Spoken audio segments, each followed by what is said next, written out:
Asylum Learning. It's me, Rima Miss ആണ്. Yes, നമ്മുടെ 5ാം class social സയൻസിന് exam ആയിട്ടുണ്ടല്ലേ. നാളെ നമുക്ക് എക്സാം ആണ്. അപ്പൊ നിങ്ങൾ വളരെ ഇമ്പോർട്ടന്റ് ആയിട്ട് അറിയേണ്ട ഒരു ചോദ്യമാണ് മിസ് ഇന്ന് ഡിസ്കസ് ചെയ്യാൻ പോകുന്നത്. അപ്പൊ നമുക്ക് നോക്കിയാലോ?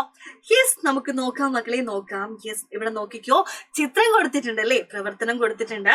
യെസ്, ഭൂമിയുടെ ഭ്രമണം, പരിക്രമണം എന്നിവ ചിത്രീകരിച്ച് ചിത്രീകരിക്കുന്നത് ശ്രദ്ധിക്കുക. ഓക്കെ, 2 ചിത്രങ്ങൾ കൊടുത്തിട്ടുണ്ടല്ലേ. ഇവിടെ നോക്കിക്കോ, note the rotation and revolution of the earth deficit അല്ലേ.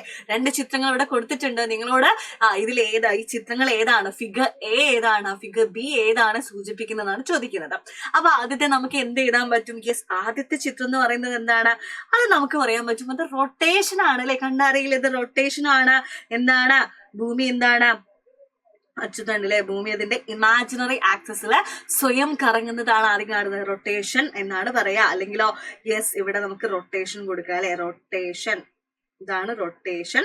അപ്പൊ മലയാളത്തിൽ നമുക്ക് ഇവിടെ എന്ത് കൊടുക്കാം?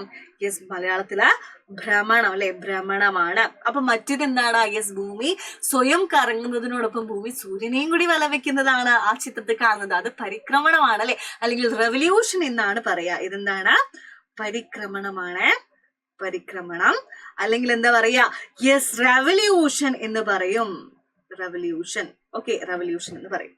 Okay, then prepare a short note on rotation അല്ലെ, rotation and revolution of the earth. നമുക്ക് എന്താണ്? ഭൂമിയുടെ പരിക്രമണത്തെക്കുറിച്ചും ഭ്രമണത്തെക്കുറിച്ചും ഒരു ഷോർട്ട് നോട്ട് എഴുതാൻ പറഞ്ഞിട്ടുണ്ട്.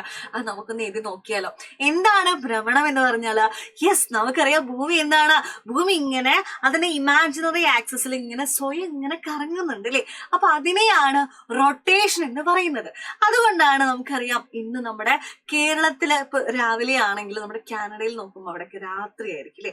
അപ്പൊ ഇങ്ങനെ ഒരു സ്ഥലത്ത് രാത്രിയും ഒരു സ്ഥലത്ത് പകലും ആവാൻ കാരണം എന്താണ്?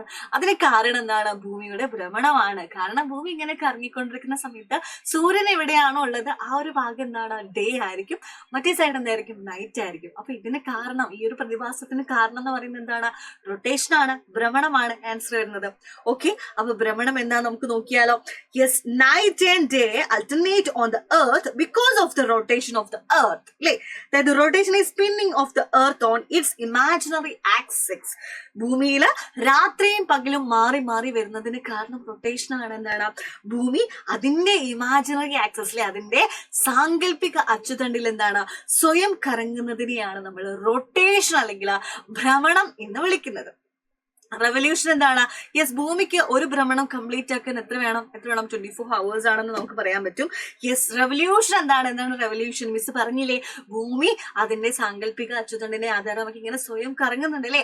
അതോടൊപ്പം എന്താണ്? ഭൂമി സൂര്യനെ ഇങ്ങനെ ചുറ്റുന്നുണ്ട്. അതിനെയാണ് റെവല്യൂഷൻ എന്ന് പറയുന്നത്, അല്ലെങ്കിൽ പരിക്രമണം എന്ന് പറയുന്നത്. ഓക്കെ, ഒരു പരിക്രമണം, ഒരു റെവല്യൂഷൻ, ഭൂമി അതിന്റെ ഒരു റെവല്യൂഷൻ കംപ്ലീറ്റ് ആക്കാൻ വേണ്ടിയിട്ട് 365 ദിവസം, ഒരു വർഷമാണ് എടുക്കുന്നത്. അപ്പൊ എന്താണ് റെവല്യൂഷൻ നോക്കിയാലോ.